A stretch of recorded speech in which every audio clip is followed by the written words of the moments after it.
gente! Terça com texto, trago fatos, ou quase, já que hoje é quarta.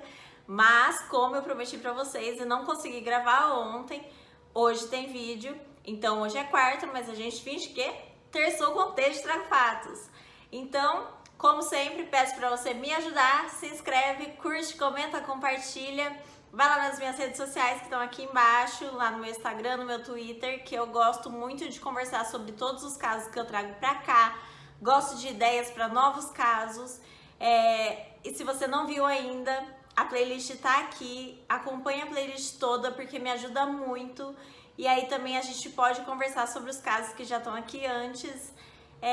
E é isso. Dado o recado, vamos pro caso de hoje.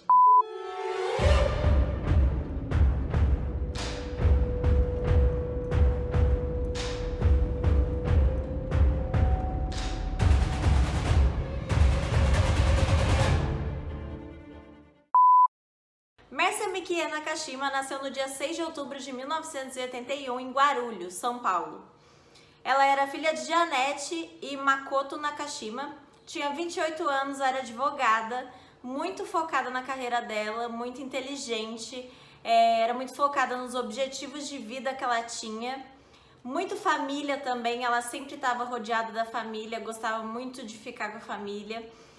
Muito divertida, muito simpática, muito alegre. Enfim, é uma pessoa muito querida por todo mundo. O primeiro namorado da Mércia foi o Misael Bispo.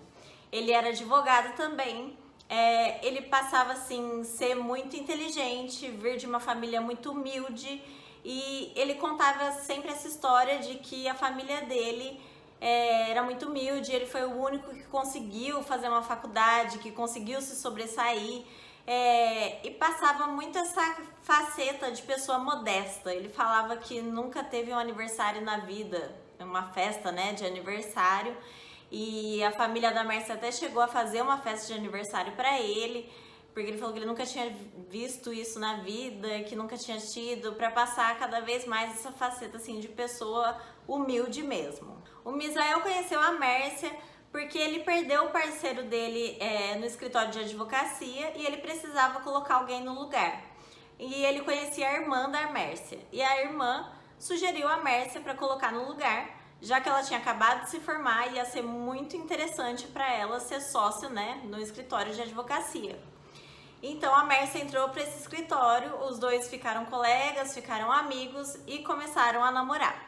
Os familiares falavam que a Mércia mudava muito na presença do Misael, que ela podia estar num lugar assim com a família e estar super feliz, super alegre, conversando com todo mundo, e aí ele chegava, de repente ela se recolhia, ficava somente com ele, aí só dava atenção para ele, para mais ninguém, nem olhava para os lados, e aí quando alguém vinha falar com ela, ela falava só o básico e mais nada.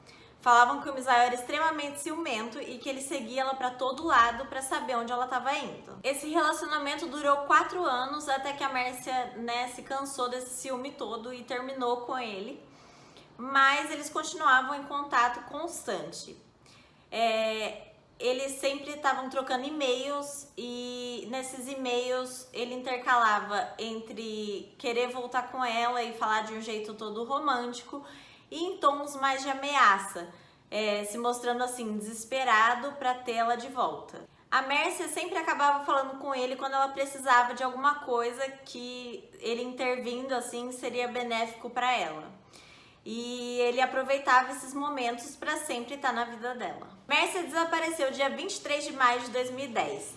Era um domingo, ela almoçou na casa da avó e o almoço se estendeu, ela ficou lá até às 6h30. Aí ela resolveu ir para casa e era um trajeto que levava entre 5 e 10 minutos até a casa dela. Quando ela não deu notícias para a família ficou extremamente preocupada porque ela era muito de dar notícias sempre.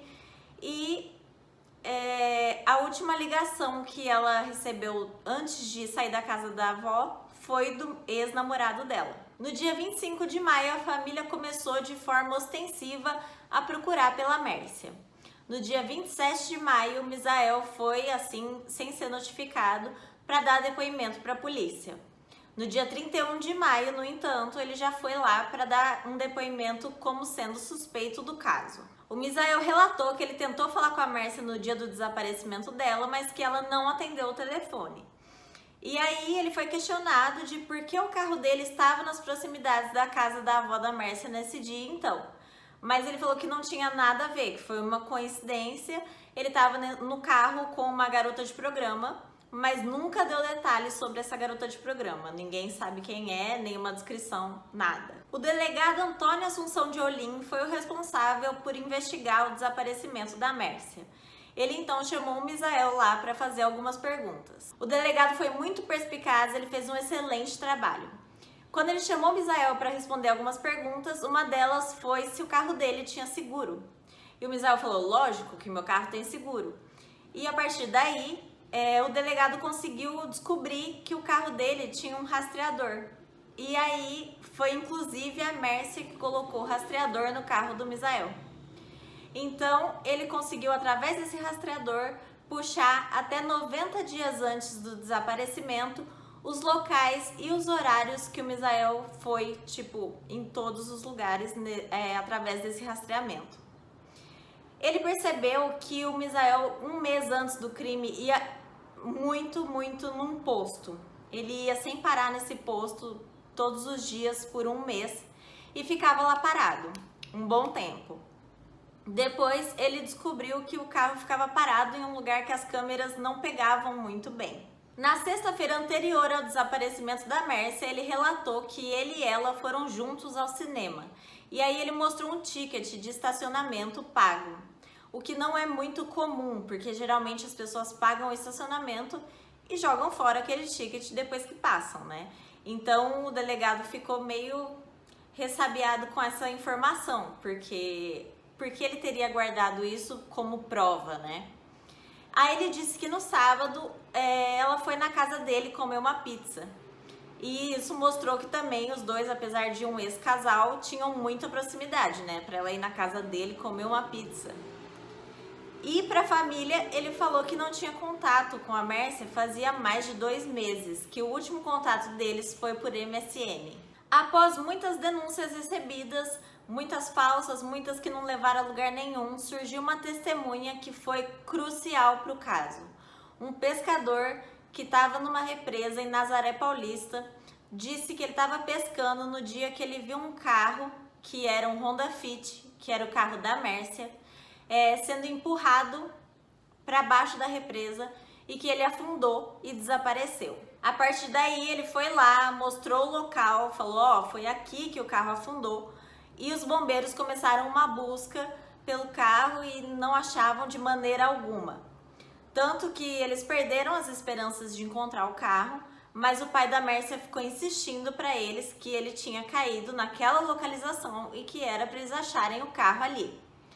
Um bombeiro que já estava só tentando ajudar mesmo, tentando ser legal com a família, falou que ia ficar um tempo embaixo da água para fingir que ainda estava procurando, mas que realmente não tinha nada lá. Mas a hora que ele voltou, ele esbarrou no carro.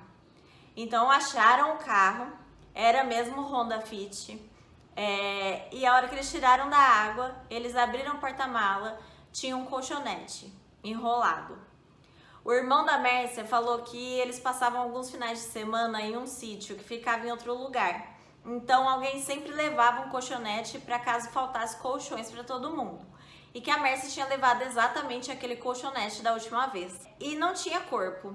Não acharam o corpo da Mércia naquele dia. Porém, no outro dia, o corpo apareceu. Ele tinha saído do carro quando eles retiraram, mexeu no carro ali, então o corpo saiu. O corpo estava desaparecido há 15 dias, então ele estava no avançado estado de decomposição e passou por um processo, por ficar na água, que se chama saponificação, que a pessoa se transforma praticamente em um boneco de cera e perde todas as características visuais que ela poderia ter. Então eles descobriram que a roupa era da Mércia. Aí fizeram mais exames e concretamente definiram que o corpo realmente era da Mércia. A partir daí a investigação se intensificou, eles voltaram no posto e começaram a questionar os funcionários de por que o Misael passava tanto tempo ali, porque abastecendo não era. Então eles revelaram que o Misael tinha um amigo muito próximo que ele ia sempre conversar e ficava lá conversando por muito tempo, que era o Evandro, que trabalhava no posto. Esse Evandro, quando descobriu que o corpo era da Mércia, que acharam o carro na represa, ele fugiu para Sergipe. Depois de um tempo, a polícia conseguiu encontrar ele lá através de um rastreamento, né, de celulares e de ligações. Descobriram que ele estava lá, foram até lá, prenderam ele. Ele, então, preso, confessou tudo, contou a história toda e confirmou que o Misael matou a Mércia. Então eles começaram a investigar mais o Misael e viram que o sapato dele, que era um sapato que ele usava constantemente, não tinha sido limpo. E tinha restos de algas e fragmentos de ossos no sapato. E as algas eram justamente algas que davam só naquela represa de Nazaré Paulista. Puxando de novo o rastreador que estava no carro do Misael, eles viram que no dia do crime, o carro do Misael ficou numa feira parado por 15 minutos, em Nazaré Paulista. E nessa feira, o Evandro fazia bico. Então, eles provavelmente ficaram ali combinando como seria direito o crime. Às 6 da tarde, o carro do Misael parou no posto. Então, indicou que ele não cometeu o crime com o próprio carro. No posto, ele pegou outro carro, foi até a casa da avó da Mércia e ficou esperando até que ela saísse. Quando ele viu que ela saiu, ele voltou no posto, pegou o Evandro, deixou o Evandro perto de um hospital e depois ele combinou com o Evandro para ir buscar ele em Nazaré Paulista depois. Ele havia combinado com a Mércia dela encontrar ele justamente perto desse hospital onde ele deixou o Evandro. E aí os dois iam juntos para Nazaré Paulista no carro dela. Onde eles iam conversar, namorar, não se sabe. Foi onde o carro dela foi visto pela última vez. E eles foram juntos então até Nazaré Paulista, até essa represa. Dentro do carro, o Misael deu 2 tiros na Mércia. Um na mandíbula, que foi onde espirrou os fragmentos de ossos, né, no pé dele, e o outro no braço. Então ele jogou o carro na represa até que ele afundasse e desaparecesse.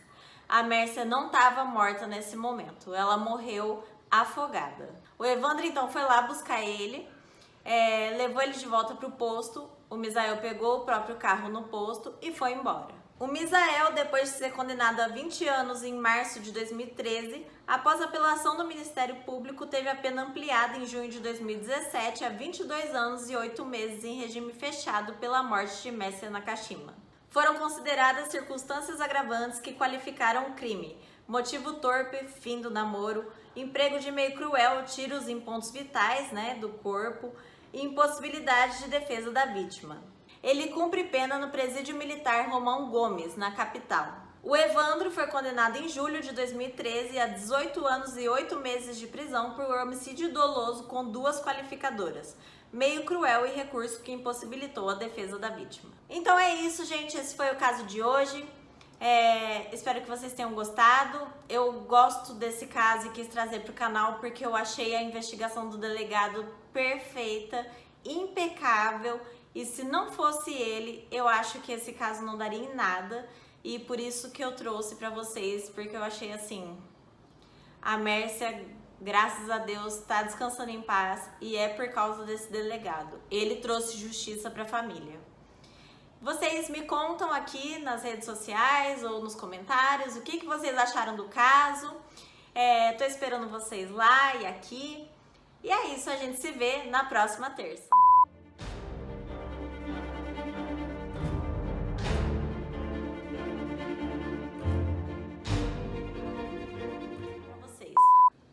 Eu não quero falar disso agora.